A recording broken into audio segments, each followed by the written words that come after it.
നമുക്ക് ഒരു വിദ്യാഭ്യാസ മന്ത്രിയുണ്ട്. വിദ്യാർത്ഥികൾക്ക് അവകാശങ്ങളെക്കുറിച്ച് പഠിപ്പിക്കേണ്ട, നിയമത്തെക്കുറിച്ച് ബോധവൽക്കരിക്കേണ്ട ഒരാൾ. എന്നാൽ അതേ മന്ത്രി തന്നെ തൊഴിൽ വകുപ്പിന്റെ ചുമതലയിൽ ഇരിക്കുമ്പോൾ രാജ്യത്തെ കോടിക്കണക്കിന് തൊഴിലാളികളുടെ ഏറ്റവും വലിയ അവകാശങ്ങളെ തടഞ്ഞു വെക്കാൻ ശ്രമിക്കുകയാണ്. ഞാൻ സംസാരിക്കുന്നത് വി ശിവൻകുട്ടി എന്ന നമ്മുടെ വിദ്യാഭ്യാസ മന്ത്രി, തൊഴിൽ വകുപ്പൊക്കെ നിയന്ത്രിക്കുന്ന അദ്ദേഹത്തെ കുറിച്ചാണ്. നമ്മുടെ പ്രധാനമന്ത്രി നരേന്ദ്രമോദിയുടെ നേതൃത്വത്തിൽ കേന്ദ്ര സർക്കാർ അവതരിപ്പിച്ച പുതിയ തൊഴിൽ കോഡ് ഗ്രാറ്റുവിറ്റി, ഇരട്ടി ഓവർ ടൈം, ദേശീയ മിനിമം വേതനം തുടങ്ങിയ വിപ്ലവകരമായ അവകാശങ്ങൾ തൊഴിലാളികൾക്ക് നൽകാനായി അദ്ദേഹം ശ്രമിക്കുമ്പോൾ ഈ നിയമം നമ്മുടെ കേരളത്തിൽ നടപ്പിലാക്കാൻ സമ്മതിക്കില്ലേയില്ല എന്ന് പറഞ്ഞ് നമ്മുടെ വിദ്യാഭ്യാസ മന്ത്രി ശഠിക്കുകയാണ്. സത്യം പറഞ്ഞാൽ അക്ഷരാർത്ഥത്തിൽ ഒരു വിദ്യാഭ്യാസ വിരുദ്ധ നിലപാടാണ് സ്വീകരിച്ചിരിക്കുന്നത്. തൊഴിലാളി വർഗത്തിന്റെ പാർട്ടി എന്ന് സ്വയം പ്രഖ്യാപിക്കുന്ന ഇടതുപക്ഷത്തിന്റെ കയ്യിലുള്ള തൊഴിൽ വകുപ്പ് തൊഴിലാളിക്ക് ഗുണം ചെയ്യുന്ന നിയമത്തെ തടസ്സപ്പെടുത്തുന്നതിന്റെ രാഷ്ട്രീയം എന്താണ്?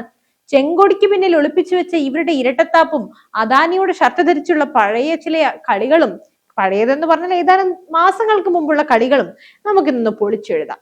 ശിവൻകുട്ടി സാർ, നിങ്ങളൊരു വിദ്യാഭ്യാസ മന്ത്രിയാണ്. രാജ്യത്തെ നിയമങ്ങളെക്കുറിച്ചും നീതിയെക്കുറിച്ചും അവകാശങ്ങളെക്കുറിച്ചും വിദ്യാർത്ഥികളെ പറഞ്ഞ് മനസ്സിലാക്കേണ്ട ചുമതല നിങ്ങൾക്കുണ്ട്. എന്നിട്ടും സ്വന്തം വകുപ്പിന്റെ കീഴിലുള്ള തൊഴിലാളികളുടെ ഏറ്റവും വലിയ അവകാശങ്ങളെ, അതും ഗ്രാറ്റുവിറ്റി, ഇരട്ടി ഓവർ ടൈം, ദേശീയ വേതനം എന്നിങ്ങനെയുള്ള അവരുടെ ജീവിത നിലവാരം ഉയർത്തുന്ന നിയമങ്ങളെ വെറും രാഷ്ട്രീയ വാശിയുടെ പേരിൽ തടയുന്നത് എന്ത് നീതിയാണ്? ഒന്ന് പറഞ്ഞു തന്നാട്ടെ.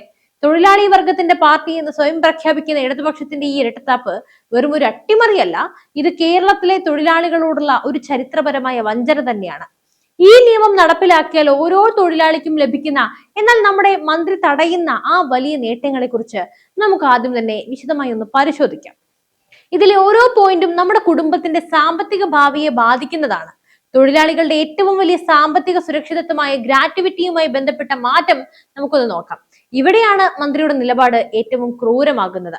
പഴയ നിയമപ്രകാരം ഒരാൾക്ക് ഗ്രാറ്റുവിറ്റി കിട്ടണമെങ്കിൽ കുറഞ്ഞത് 5 വർഷത്തെ സേവനം നിർബന്ധമായിരുന്നു.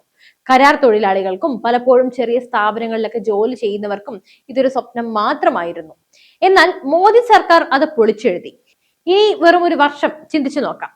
വർഷാവർഷം കരാർ പുതുക്കി ജോലി ചെയ്യുന്ന ഒരു തൊഴിലാളിക്ക് പോലും ഈ നിയമം വന്നാൽ ഓരോ വർഷവും ഗ്രാറ്റുവിറ്റിക്ക് അവകാശമുണ്ട്. കേരളത്തിൽ ലക്ഷക്കണക്കിന് കരാർ തൊഴിലാളികളുണ്ട്.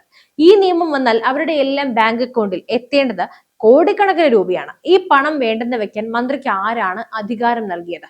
ശിവൻകുട്ടി, നിങ്ങൾ ഈ നിയമം തടയുന്നത് ആർക്ക് വേണ്ടിയാണ്? എന്ത് ലക്ഷ്യത്തോടെയാണ്? ഒരു വർഷത്തിന് ശേഷം ഗ്രാറ്റുവിറ്റി നൽകാതെ തൊഴിലാളിയുടെ പണം ലാഭിക്കാൻ ശ്രമിക്കുന്ന വൻകിട മുതലാളിമാർക്ക് വേണ്ടി നിങ്ങൾ പാസ് മാർക്ക് ഇടാൻ ശ്രമിക്കുകയാണോ? വിദ്യാഭ്യാസം പഠിപ്പിക്കേണ്ടത് നീതിയെക്കുറിച്ചാണ്.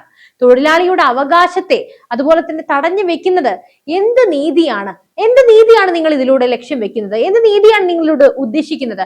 തൊഴിൽ നിയമങ്ങളിലെ ഏറ്റവും വലിയ പരിഷ്കാരങ്ങളിലൊന്ന് ഓവർ ടൈം വേതന നിരക്കാണ്. സാധാരണ വേതനത്തിന്റെ ഇരട്ടി നൽകണം. പലപ്പോഴും നിർബന്ധിതമായി ഓവർ ടൈം ജോലി ചെയ്യേണ്ടി വരുന്ന പാവപ്പെട്ട തൊഴിലാളിക്ക് ഇതൊരു വൻ ആശ്വാസമാണ്.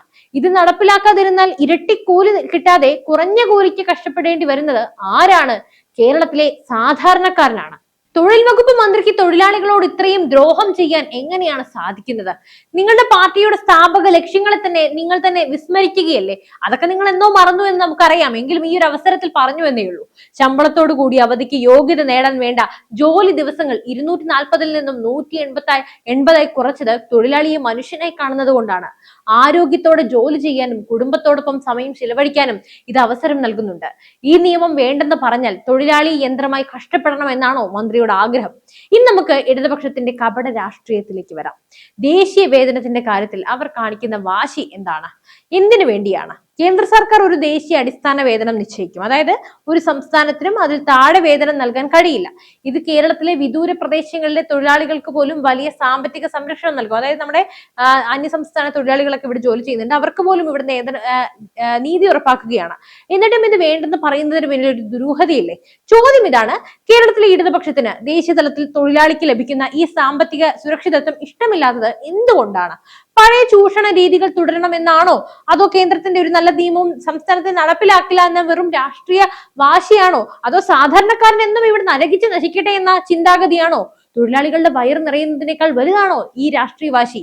ഇന്ന് നരേന്ദ്രമോദിയെയും BJPയെയും വിമർശിക്കാൻ ഇടതുപക്ഷം ഉപയോഗിക്കുന്ന അദാനി കാർഡ് എത്രമാത്രം കപടമാണെന്ന് നമ്മൾ ഒരു ദിവസം തിരിച്ചറിഞ്ഞതാണ്. അതായത് അതായത് മുതലാളിത്ത ചൂഷണം എന്ന് പറഞ്ഞ് ഇന്ന് അദാനിക്കെതിരെ മുദ്രാവാക്യം വിളിക്കുന്നവർ അവരൊക്കെ തന്നെ അദാനിയുടെ പദ്ധതികളെ കൈയടിച്ച് സ്വീകരിച്ചത് നമ്മൾ കണ്ടതാണ്. അദാനിയുടെ പേരെഴുതിയ ടീഷർട്ടും ബലൂണുകളും പിടിച്ച് ചിരിച്ചുകൊണ്ട് നടന്ന നേതാക്കന്മാരുടെ ചിത്രങ്ങൾ വെറും ഫോട്ടോഷോപ്പ് ആയിരുന്നു. അതായത് നമ്മുടെ പിണറായി വിജയനും ശിവൻകുട്ടിയൊക്കെ അന്ന് വേദിയിലുണ്ടായിരുന്നു. അവസരത്തിനനുസരിച്ച് അദാനി ദേശദ്രോഹി ആവുകയും തൊഴിലാളികളുടെ അവകാശം സംരക്ഷിക്കുന്ന നിയമം നടപ്പിലാക്കുന്നത് വിപ്ലവമാവുകയും ചെയ്യുന്ന ഈ ഇരട്ടത്താപ്പ് കേരളത്തിലെ സാധാരണ തൊഴിലാളികളുടെ ബുദ്ധിയെ ചോദ്യം ചെയ്യുന്നതിന് തുല്യല്ലേ? സൗകര്യത്തിനനുസരിച്ച് നിലപാട് മാറ്റുന്ന ഈ കപട നാടകം തൊഴിലാളി വർഗത്തിന് നേരെയുള്ള കൊഞ്ഞനും കുത്താണ്.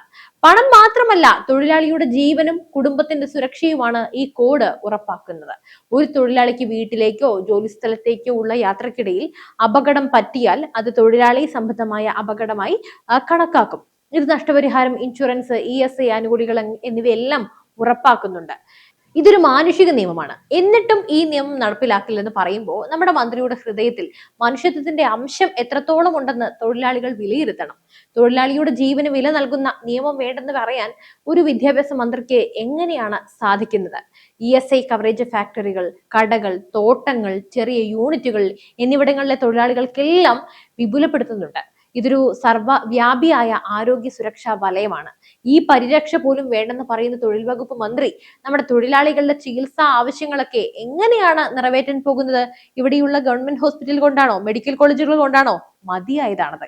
വെറും വാഗ്ദാനങ്ങൾ മാത്രമാണോ? കാലം മാറി. പുതിയ തൊഴിലാളികളെ നിയമം എങ്ങനെ കാണുന്നു എന്ന് നോക്കാം. വേതനം, ചുമതലകൾ, ജോലി സമയം എന്നിവ വ്യക്തമാക്കുന്ന നിയമന ഉത്തരവ് ഓരോ തൊഴിലാളിക്കും നിർബന്ധമാണ്. മാധ്യമരംഗം, സേവന മേഖല, ഡിജിറ്റൽ ക്രിയേറ്റർമാർ, ഇവിടെയെല്ലാം നിലനിൽക്കുന്ന ചൂഷണം ഈ നിയമത്തോടെ അവസാനിക്കും. ഒരു രേഖാമൂലമുള്ള ഉറപ്പ് പോലും തൊഴിലാളിക്ക് ലഭിക്കരുത് എന്ന് വാശി പിടിക്കുന്ന മന്ത്രി എന്ത് തൊഴിലാളി ക്ഷേമമാണ് നമുക്ക് വേണ്ടി ചെയ്യുന്നത്? സ്ഥിരം ജോലിക്ക് 5 വർഷം കാത്തിരിക്കേണ്ടതില്ല, 1 വർഷം മതി. ഈ നിയമം എത്രയോ കുടുംബങ്ങൾക്ക് സ്ഥിരത നൽകും. എന്നിട്ടും ഈ നിയമത്തെ തടയുന്നതിലൂടെ തൊഴിലാളികളെ എന്നും താൽക്കാലികമായി നിർത്തി ചൂഷണം ചെയ്യാൻ മന്ത്രി കൂട്ടുനിൽക്കുകയല്ലേ?